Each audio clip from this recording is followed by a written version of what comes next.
Hello all, turn to ലേണിന്റെ മറ്റൊരു വീഡിയോയിലേക്ക് എല്ലാവർക്കും സ്വാഗതം. ഇന്ന് ഞാൻ നിങ്ങൾക്ക് മുന്നിൽ വന്നിരിക്കുന്നത് 2022 NMMS സാറ്റ് ക്വസ്റ്റ്യൻ പേപ്പറിലെ കെമിസ്ട്രിയുടെ പ്രീവിയസ് ഇയർ ക്വസ്റ്റ്യൻസ് സോൾവ് ചെയ്യാൻ വേണ്ടിയിട്ടാണ്. ഫസ്റ്റ് ക്വസ്റ്റ്യൻ 54th ക്വസ്റ്റ്യൻ ആണ് നമ്മൾ ഡിസ്കസ് ചെയ്യുന്നത്. Mixture of mustard oil and water forms. ഒരു മസ്റ്റാർഡ് ഓയിലും കടുകെണ്ണയും വെള്ളവും ചേർന്ന മിശ്രിതം എന്താണെന്നാണ് ചോദിച്ചിരിക്കുന്നത്. താഴെ തന്നിരിക്കുന്ന ഒരു അലോയ് ആണ്, ഹോമോജീനസ് മിക്സ്ചറാണ്, ഹെട്രോജീനസ് മിക്സ്ചറാണോ, കോമ്പൗണ്ട് ആണോ, എന്താണ്? നമുക്കറിയാം ഓയിലും വാട്ടറും തമ്മിൽ കൂടിച്ചേർത്താൽ അതൊരിക്കലും ചേരുകയില്ല. അതൊരിക്കലും ഒരു ഹോമോജീനസ് മിക്സ്ചർ എന്ന് പറഞ്ഞാൽ എന്താ? It is A mixture in which through out that mixture homogeneous ആയിട്ട്, അതായത് സെയിം കോമ്പോസിഷൻ ആയിരിക്കും. പക്ഷേ ഹോമോജീനസ് മിക്സ്ചർ ഓയിലും വാട്ടറും മിക്സ് ചെയ്താൽ ഓയിൽ സെപ്പറേറ്റ് ആയിട്ടും വാട്ടർ സെപ്പറേറ്റ് ആയിട്ടും നിൽക്കും. So it is a heterogeneous mixture ആണ് ആൻസർ. ഓപ്ഷൻ സി ആണ് ആൻസർ.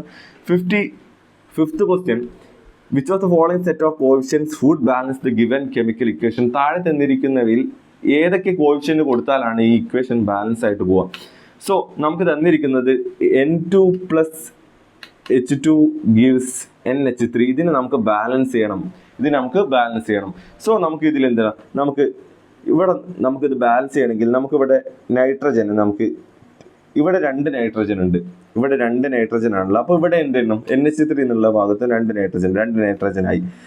നൈട്രജൻ ആയി. അപ്പോൾ ഇവിടെ മൊത്തം രണ്ട് നൈട്രജൻ, ഇവിടെ രണ്ട് നൈട്രജൻ ബാലൻസ് ചെയ്യും. ഹൈഡ്രജനെ ബാലൻസ് ചെയ്യും.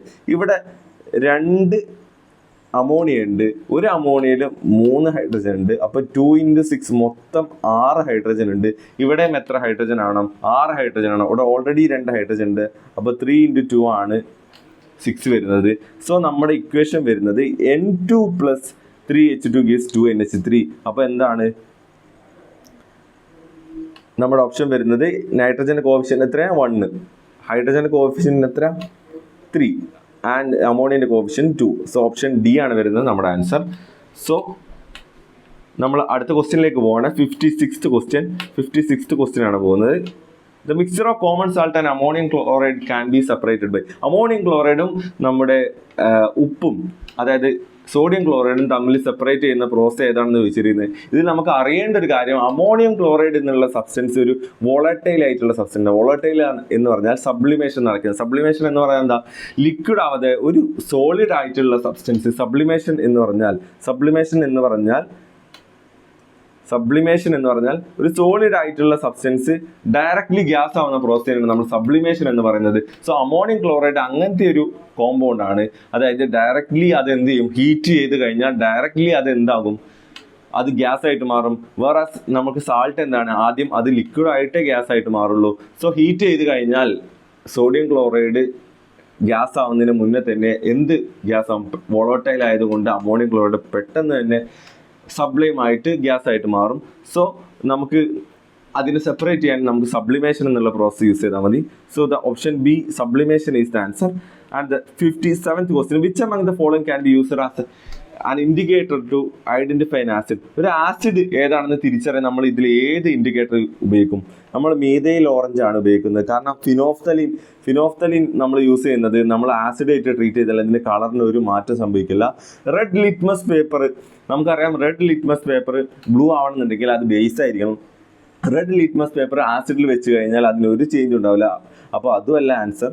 സോ മീഥൈൽ ഓറഞ്ച് നമ്മൾ ആസിഡിലേക്ക് വെച്ച് കഴിഞ്ഞാൽ അത് മീഥൈൽ ഓറഞ്ച് റെഡ് കളറായിട്ട് മാറും.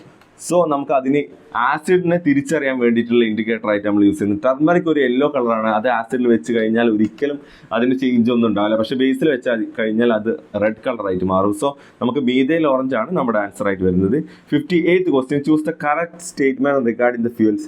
ഇന്ധനങ്ങളെ സംബന്ധിച്ച് ശരിയായ പ്രസ്താവന ഏതാണ്? Fuels liberate heat on burning, കറക്റ്റായ സ്റ്റേറ്റ്മെന്റ് ആണ്. CNG is less polluting than petrol and diesel, കറക്റ്റായ സ്റ്റേറ്റ്മെന്റ് ആണ്. CNG പെട്രോളിനെക്കാളും ഡീസലിനെക്കാളൊക്കെ മലിനീകരണം കുറവായ ഗ്യാസ് ആണ്. CNG is a non conventional source of energy, ഇത് തെറ്റാണ്. CNG ഒരു കൺവെൻഷണൽ സോഴ്സ് ഓഫ് എനർജിയാണ്. Coal is formed from plant remains, ശരിയായ ഉത്തരമാണ്. സോ നമ്മുടെ ഓപ്ഷൻ വരുന്നത് 1, 2 and 4 ആണ് നമുക്ക് ഓപ്ഷൻസ് വരുന്നത്. So the option is 1, 2 and 4 വന്നത് ഓപ്ഷൻ ഡി ആണ് ഓപ്ഷൻ ഡി ആണ് നമ്മുടെ ഉത്തരമായിട്ട് വരുന്നത്. ഓക്കെ, ഇതോടുകൂടി നമ്മുടെ ഇന്നത്തെ കെമിസ്ട്രിയുടെ പ്രീവിയസ് ഇയർ ക്വസ്റ്റ്യൻ നമ്മൾ 2022 ക്വസ്റ്റ്യൻ പേപ്പർ നമ്മൾ സോൾവ് ചെയ്തിരിക്കുകയാണ്. എല്ലാവർക്കും മനസ്സിലായി എന്ന് വിചാരിക്കുന്നു. സോ അടുത്ത വീഡിയോയിൽ വീണ്ടും കാണാം. ബൈ.